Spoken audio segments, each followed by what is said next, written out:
اللہ تعالیٰ کے نبی صلی اللہ علیہ وسلم آپ کا فرمان ہے، جو انسان ایک آیت کی تعلیم حاصل کرتا ہے، ایک آیت کو سنتا اور سمجھتا ہے، اللہ وحدہ لا شریک اسے 100 نفل پڑھنے سے زیادہ ثواب عطا فرماتا ہے۔ سورۃ بقرہ کی آیت نمبر 110، وَأَقِیمُوا الصَّلَاةَ وَآتُوا الزَّکَاةَ وَمَا تُقَدِّمُوا لِأَنفُسِکُم مِّن خَیْرٍ تَجِدُوهُ عِندَ اللَّہِ إِنَّ اللَّهَ بِمَا تَعْمَلُونَ بَصِیرٌ۔ ترجمہ کنز العرفان۔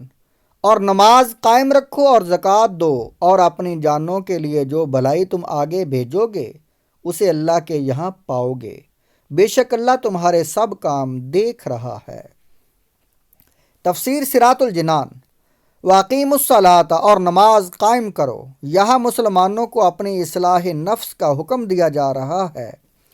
اس سے معلوم ہوا کہ آدمی کسی بھی دینی یا دنیوی اہم کام میں مصروف ہو، اسے اپنے نفس کی اصلاح سے غافل نہیں ہونا چاہیے۔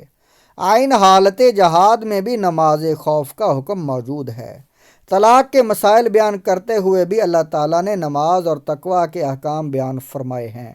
لہٰذا اگر کوئی نیکی کی دعوت میں یا علم دین کے حصول یا کسی دوسرے اہم دینی کام میں مشغول ہے تو اسے اپنی اصلاح سے غافل نہیں ہونا چاہیے۔